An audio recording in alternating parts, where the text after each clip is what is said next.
if it were not for Pune and for Quest Prayatna, the support group there, I would not be talking to you right now.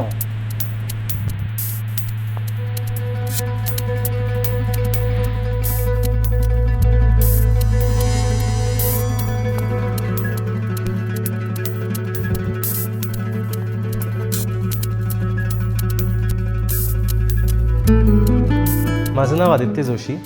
माझा जन्म डोंबिवलीमध्ये झाला, एका फार सामान्य मध्यमवर्गीय मराठी घरामध्ये. मी जेव्हा 6वी-7वीत असायचो तेव्हा मला फ्रॉक घालून घरात फिरायला खूप आवडायचं. माझी काकू अनेकदा मला येऊन ओरडायची. मला कपाटाच्या वर ठेवण्यात यायचं की जोपर्यंत तू मला म्हणणार नाहीस की तू फ्रॉक घालणं बंद करत नाहीस तोपर्यंत तुला खालती आणलं जाणार नाही आहे. नंतर जेव्हा मी 6वी-7वीत गेलो तेव्हा, म्हणजे आणखीन मोठा झालो, तेव्हा मला रिअलाईज झालं की माझ्या वर्गातली काही मुलं मला आवडू लागलेली आहेत.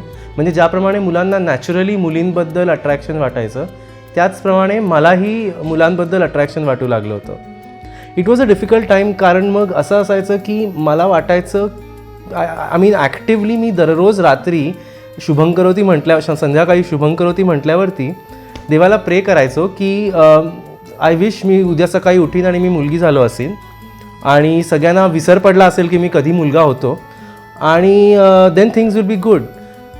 आत्ता मी जेव्हा ह्याकडे बघतो तेव्हा मला रिअलाईज होतं की हे अशासाठी होतं की माझ्यासाठी एका मुलावर प्रेम करण्यासाठी मी मुलगी होणं गरजेचं होतं, which is why it was necessary for me to become a girl. पुढे पुढे सगळं वाढत गेलं. म्हणजे शाळेमध्ये असताना तर बायल्या was the word which was used for me. मला माझे फारसे मित्र असतील असं मला आठवतही नाही ॲक्च्युली. म्हणजे जे वर्गात होते ते वर्गात होते, माझे मित्र तसं कोणी नव्हतं.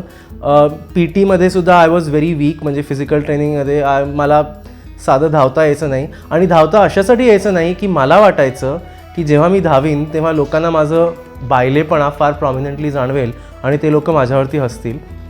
आणि अनेकदा Aditya should wear Raymond because Raymond makes a complete man, अशा टाईपचे जोक्सही करण्यात आले होते, which is very funny now that I think about it. पण त्या काही मला प्रचंड त्रास व्हायचा हे मात्र नक्की आहे. 11वीपर्यंत जेव्हा मी 11वीमध्ये आलो तेव्हा I had started exploring the internet. I had started exploring the avenues on the internet. इंटरनेटवरती वेबसाईट्सवरती गोष्टी वाचू लागलो होतो. तेव्हा पहिल्यांदा मला एक शब्द दिसला. तो शब्द होता गे. पूर्वी कसं असायचं की पूर्वी बाहेर जायचं असेल, स्पोर्ट खेळायचं असेल, एलोक्युशन कॉम्पिटिशनमध्ये भाग घ्यायचा असेल, धावायचं असेल किंवा लोक बसले असतील तर त्यांच्यामधनं चालत जायचं असेल तरी मी विचार करायचो की इन लोग को भनक तो नहीं लग जाएगी, इन लोग को पता तो नहीं चल जाएगा कि मैं बायलिया हूँ, इन लोग को ऐसे तो नहीं लगेगा की मैं गे हूँ.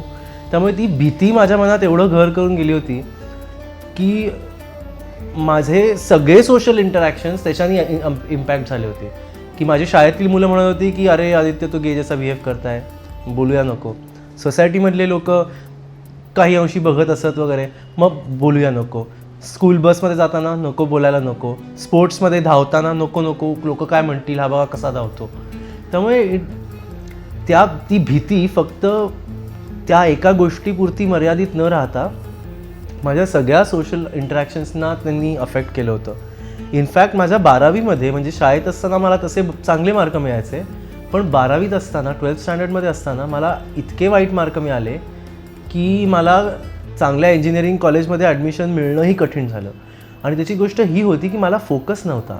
12वीमध्ये अभ्यास करत असताना मी इतका लॉस्ट होतो, इतका घाबरलेलो होतो, काय करावं. म्हणजे माझं मेन ऑब्जेक्टिव्ह झालं होतं की I should hide my self. It was not studying. आणि त्यामुळे मला पूर्णपणे माहिती आहे आणि मी पूर्णपणे अनुभवलं आहे की बऱ्याचदा 11वी 12वी किंवा त्या वयामध्ये असताना ज्या मुलांना स्वतःची गे असण्याची जाणीव होते त्या मुलांचं अकॅडमिक्स खूप अफेक्ट होतात, एस्पेशली जर त्यांना घरचा सपोर्ट नसेल तर. मी 11वीत असताना एकदा माझ्या बहिणीबरोबर याहू मेसेंजरवरती चॅट करत होतो. तेव्हा मी तिला सांगितलं की Anupama, I want to tell you something. आणि मी मोडक्या तोडक्या शब्दातच तिला सांगितलं की I think I like boys. तेव्हा तिची रिॲक्शन खूप वेगळी होती, कारण ती स्वतः 12वीत असावी, 12वीत किंवा फर्स्ट इयरमध्ये.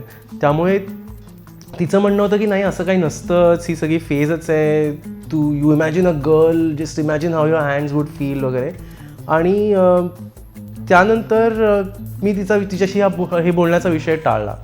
माझ्यासाठी तिला सांगणं महत्त्वाचं होतं, कारण शाळेमध्ये फारसे किंवा मुळीच मित्र नसताना माझी घरी एकच मैत्रीण होती, जी माझी बहीण होती. त्यामुळे the first time when I started understanding this word and understanding who I was, मला माझ्या बहिणीला सांगणं फार महत्त्वाचं वाटलं. इंजिनिअरिंगच्या पहिल्या वर्षात असताना मी घाबरतच प्रियांका नावाच्या माझ्या एका मैत्रिणीला स्वतःबद्दल सांगितलं. ती माझी ऑफिशियली पहिली मैत्रीण होती, जिला माझ्याबद्दल माहीत होतं. आम्ही बाहेर फिरायला जाऊ लागलो, लोकांना वाटायचं की आम्ही एक कपल आहोत वगैरे. शेवटी एक दिवस ती इतर मुलांसमोर पचकली की अरे तुला माहिती आहे का, किसी को बताना मत पर आदित्य ना एक गे आहे. आणि मला जेव्हा हे कळलं तेव्हा मला खूप भीती वाटली, कारण मी तिला पहिल्यांदा ट्रस्ट केलं होतं स्वतःबद्दल सांगण्यात. त्यामुळे मी ॲक्च्युली स्वतःला विड्रॉ केलं, इन द सेन्स दॅट मी लोकांना सांगणं बंद केलं, मी स्वतःला एक्सप्लोअर करणंही बंद केलं. त्यामुळे मला असं वाटतं की त्यावेळी जर तिने लोकांना सांगितलं नसतं माझ्याबद्दल तर माझ्यासाठी फार चांगलं गेलं असतं. मी हळूहळू स्वतःला एक्सेप्ट करत होतो. माझ्या बहिणीला मी ते ईमेल लिहिल्यानंतर अनेक वर्षांनी जेव्हा मी पत्र लिहून तिला स्वतःबद्दल सांगितलं तेव्हा ती हसायला लागली. म्हणजे अरे मला तेव्हा लक्षातच आलं नाही, मला असं वाटलंच नाही की असं काही असतं, आपल्या घरात असं काही नसतंच वगैरे अशा पद्धतीचे अनेक प्रश्न तिने मला विचारले. पण त्यानंतर मला एक गोष्ट मात्र लक्षात आली की माझी बहीण माझ्यासाठी, माझ्या पुढच्या प्रवासासाठी सर्वात स्ट्रॉंग पिलर बनणार होती. मी माझ्या बहिणीला एकदा मेसेज करून सांगितलं की मला तुला काहीतरी सांगायचं आहे, आणि ती म्हणाली सांग. हे सगळं व्हॉट्सॲपवर झालं. मग मी म्हटलं की कदाचित तुला कल्पना असेल, पण I think I am gay. तर ती म्हणाली हो, मला गेले 6-7 वर्ष माहिती होतं की तू आणि तुझा भाऊ एक कम्प्युटर वापरायचा, तुमच्या घरी इंटरनेट होतं, तुला काय वाटतं आम्हाला ब्राउझिंग हिस्ट्री चेक नाही करता येईल. आणि तेव्हा मी वेंधळा होतो, मला काही माहिती नव्हतं की ब्राउझिंग हिस्ट्री डिलीट करायची असते किंवा कुकीज तर फारच दूरची गोष्ट आहे. पण ज्या वेबसाईट्स मी बघायचो त्या सगळ्या वेबसाईट्स त्यांच्यासमोर उघड्या होत्या. इनफॅक्ट माझ्या वहिनीनी, जेव्हा ती माझ्या भावाची गर्लफ्रेंड होती, तिने माझ्याशी एका सोशल नेटवर्किंग वेबसाईटवरती, गे सोशल नेटवर्किंग वेबसाईटवरती प्रोफाईल बनवून माझ्याशी चॅट केलं होतं, फक्त हे समजून घेण्यासाठी की आदित्य काय करत आहे ते त्याला समजतं आहे का, किंवा तो काही अनसेफ गोष्टी करत नाही आहे ना. जेव्हा तिला लक्षात आलं की मी त्या नेटवर्किंग वेबसाईटचा वापर सोशलाईज करण्यासाठी करत आहे, तेव्हा तिने स्वतः डिलीट करून टाकली ती प्रोफाईल. पण तिला अनेक वर्षांपासून याची कल्पना होती. मी MTechमध्ये IITमध्ये ॲडमिशन घेतली आणि त्यानंतर मी हॉस्टेलमध्ये राहायला लागलो. माझ्या आईला खूप भीती वाटायची की अरे माझं लाडोबा काय होणार, ह्याचं कसं राहू शकेल का. पण ॲक्च्युली मला फार फायदा झाला, कारण मी एकटा राहत होतो, तसा इंडिपेंडंट होत होतो, आणि त्यामुळे मला मुंबईतल्या गे इव्हेंट्सना एक्सप्लोअर करायची संधी मिळाली. सोशल इव्हेंट्सला जायला लागलो, लोकांना भेटायला लागलो. जसा मी लोकांना भेटत होतो तसं मला स्वतःबद्दल कॉन्फिडन्स वाढत होता.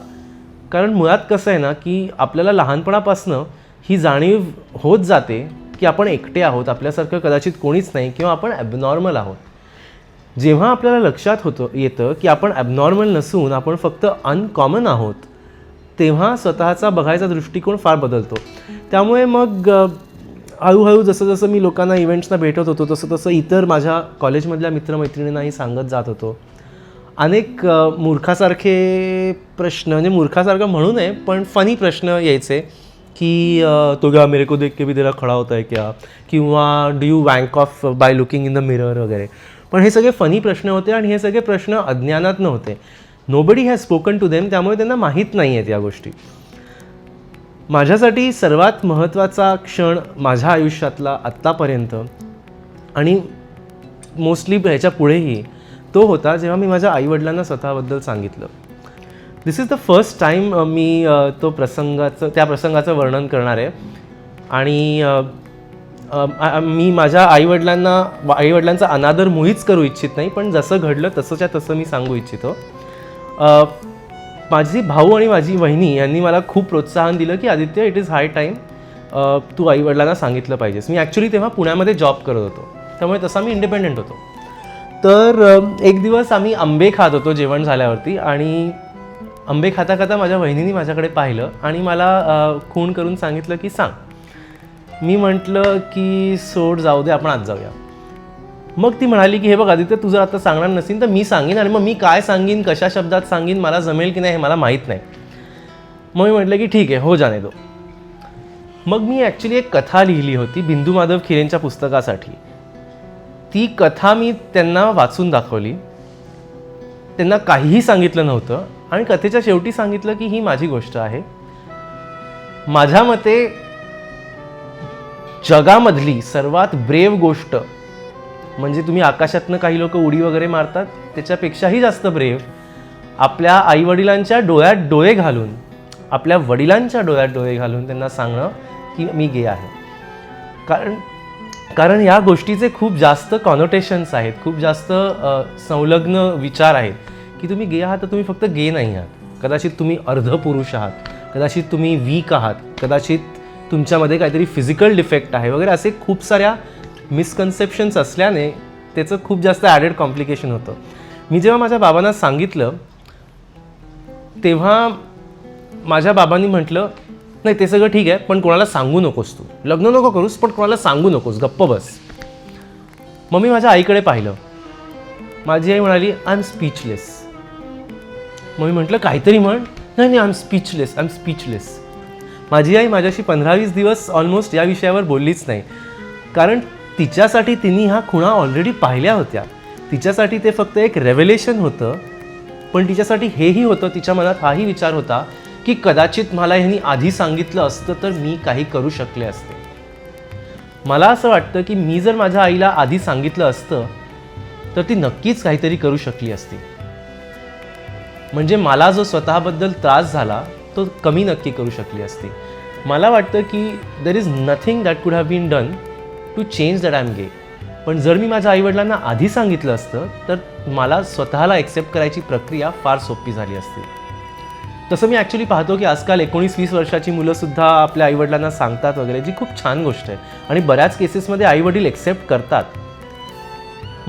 मी जे पाहिलेलं आहे त्याच्यावरनं मला फक्त एवढंच लक्षात येतं की never under estimate your parents. आपल्या पेरेंट्सना समजणार नाही, ते समजून घेणार नाहीत, त्यांना लक्षात येणार नाही, हा विचार मनातून काढूनच टाकला पाहिजे. आपले पेरेंट्स अपना बाप आहे यार, त्यामुळे त्यांना आपल्यापेक्षा जास्त समज नक्की असणार आणि ते नक्कीच तुमच्याकडे प्रेमाच्या दृष्टीने पाहतील. जेव्हा 377चा निकाल 11 डिसेंबर 2013 रोजी लागला तेव्हा मी ऑस्ट्रेलियामध्ये होतो आणि मला त्याचा खूप विचित्र वाटलं की अरे, अनेक वर्षांपासून मी लोकांना जेव्हा सांगत आहे स्वतःबद्दल तेव्हा मी कॉन्फिडेंटली सांगत आहे की हे फक्त नैसर्गिकच नाही, सांस्कृतिकच नाही, तर कायद्यामध्ये सुद्धा पुरस्कृत आहे. पण मला आता ते सांगणं शक्य नव्हतं, त्यामुळे माझ्यासाठी मला खूप वाईट वाटलं. आणि मी ऐकलेलं आहे की अनेक मुलांना खूप भीती वाटली की त्यांनी नुकतंच आपल्या आईवडिलांना सांगितलं होतं, आईवडिलांनी ॲक्सेप्टही केलं नव्हतं, आणि असं असताना मग कसं होणार.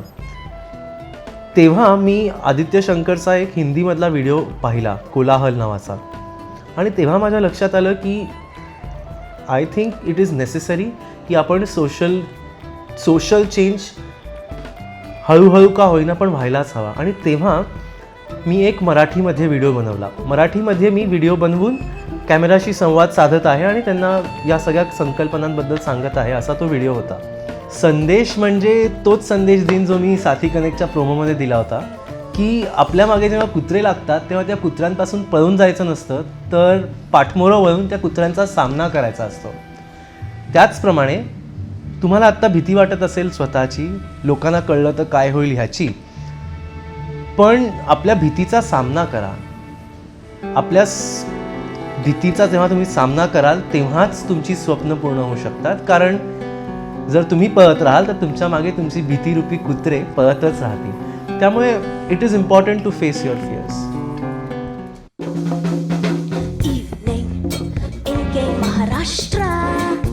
You will like it's full of life and so magnetic. Evening in gay Maharashtra. Yes, our ladies, they are gay and so romantic. When you're down in Maharashtra, you will like to do the things Maharashtrian way. Singing Mumbai Amchi